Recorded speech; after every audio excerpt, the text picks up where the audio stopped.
উপস্থিত আছে সুপ্রা ঘোষ, এখানে উপস্থিত জিয়াখালা গ্রাম পঞ্চায়েতের প্রধান পূজা মালিক, উপপ্রধান ভাই সালাউদ্দিন, বিধানসভা নির্বাচনের আমাদের বিভিন্ন সংসদের যারা নির্বাচিত জনপ্রতিনিধি, এই 21শে জুলাই বিভিন্ন বুথের নেতৃত্ব, আগামী দিন পথ চলতি মানুষ, রূপরেখা সকলকে আমি আমার অন্তঃস্থল থেকে কৃতজ্ঞতা জানাই যে প্রাকৃতিক দুর্যোগের মধ্যেও তারা এখানে উপস্থিত হয়ে আমাদের এই সভাটা যাতে সুষ্ঠুভাবে পরিচালনা করতে পারি, মানুষের কাছে যাতে আমাদের বার্তা পৌঁছে দিতে পারি, এই সহায়তা করার জন্য তাদের আরেকটু হতাশ। আমি প্রথমেই ধন্যবাদ জানাই তাদের একটু আগে যিনি বক্তব্য রাখলেন 21শে জুলাই যে সেই রাজ্য যুব তৃণমূল কংগ্রেসের সম্পাদিকা প্রিয়দর্শিনী ঘোষ, তোমরা নিউজ চ্যানেলে যিনি আমাদের সকলের পরিচিত অতি প্রিয় মুখ, যিনি বর্তমানে কলকাতা কর্পোরেশনের ডেপুটি মেয়র, সত্যিও অতীন ঘোষের কন্যা, কিন্তু তিনি বললেন শুধুমাত্র যে পিতার পরিচয় আমার পরিচয় নয়, আমি একজনে চাই কার্যকলাপ করলে এই শপথ নেবার দিন হচ্ছে গিয়ে 2025-এর 21শে জুলাই। এরা কেউ তৃণমূল না, যারা সেই উদ্দেশ্যে করে আমরা আচরণ যত সংখ্যায় পারবো কেন তৃণমূল বৃষ্টি হোক আর তারা ঘোষণা করছে তারা নাকি যুদ্ধে জয় লাভ করেছে। তাহলে এই যুদ্ধ খেলা, পুলওয়ামা কাণ্ডতে সৈনিক মারা 40 জনকে, কিসের রাষ্ট্রনায়ক? জুমলাবাজ। কিসের রাষ্ট্রনায়ক? সে বাংলার জন্য কি করেছে? সমস্ত রাজ্যে 100 দিনের টাকা দিচ্ছে, বাংলাকে কেন দেয়নি? কেন দেয়নি বাংলাকে? বাংলার দুর্নীতি ভিক্ষা দেন। যদি আমরা আপনাদের কাছে মমতা বন্দ্যোপাধ্যায়ের মানুষের সেবার যে ডালিয়ে আপনারা পৌঁছে দিতে আমরা যদি আপনাদের কাছে না পারি, তাহলে আপনাদের কাছে আমার চাবিকাঠি রয়েছে। আগামী 5 বছর পর আবারও আমাদের বিতাড়িত হতে দেবেন। সেদিন সিয়াটলের মানুষ, আপামর মানুষ আমাদের সেই ডাকে সাড়া দিয়েছিলেন এবং সেই দিন মমতা বন্দ্যোপাধ্যায়ের সেই আন্দোলনে সাড়া দিয়ে মহাকারণ অভিযানে তারা পায়ে পাড় মিলিয়ে কলকাতার রাজপথে তারা পৌঁছে দিয়েছিল।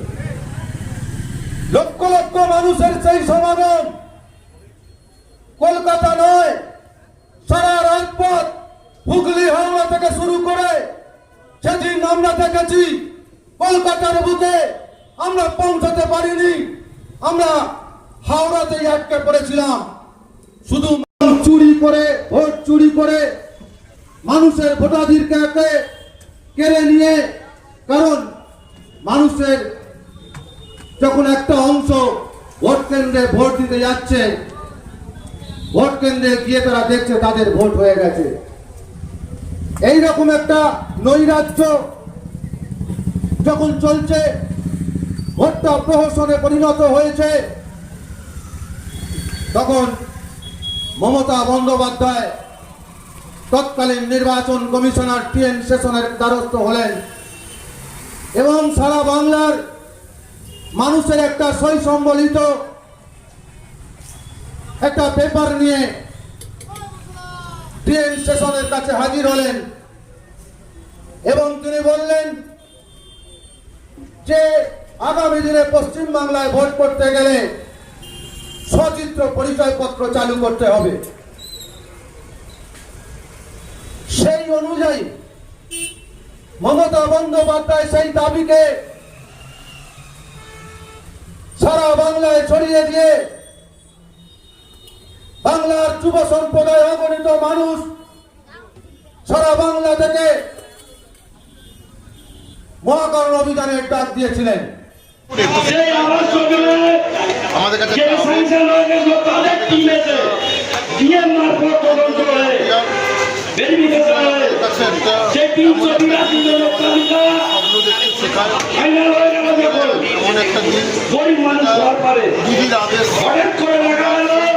পালন করি।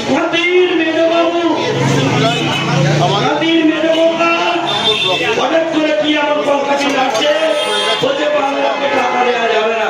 বাংলার মানুষ ভিজে মরুক, নাকে মরুক, একদিনের কাজ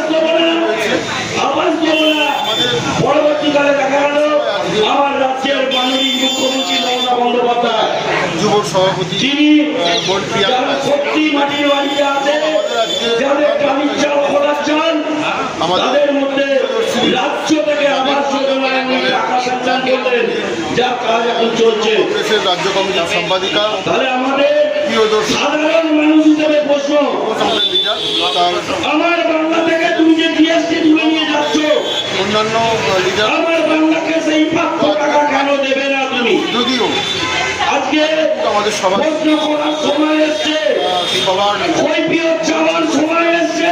আমাদের সভা করতে তুমি কেন বাংলার মানুষকে টাকা দেবে না?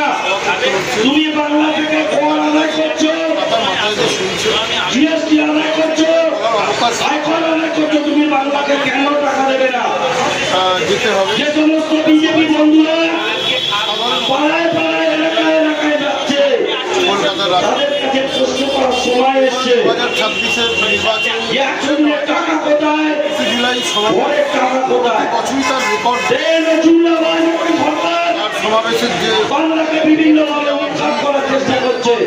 প্রতি বছরই চেঞ্জ আর আজকে বছরই ছাপিয়ে যায় এই কাঁদি শান্তিপুঞ্জের মেরে কথা, খানায় খানায় এদের মধ্যে নিজেদের মধ্যে লড়াই, এবং আমাদের লক্ষ্য যারা বছরে বছরে সভাপতি পাল্টায় 2026-এ আস্থা থাকে না তাদের। লোকসভা নির্বাচনে মমতা বন্দ্যোপাধ্যায় যেদিনকে 200-রও বেশি বাংলার আবারও বিজেপি সভাপতি পাল্টালো শ্রমিক মোর্চা, আসন নিয়ে সেই দিনকে শুভেন্দু অধিকারী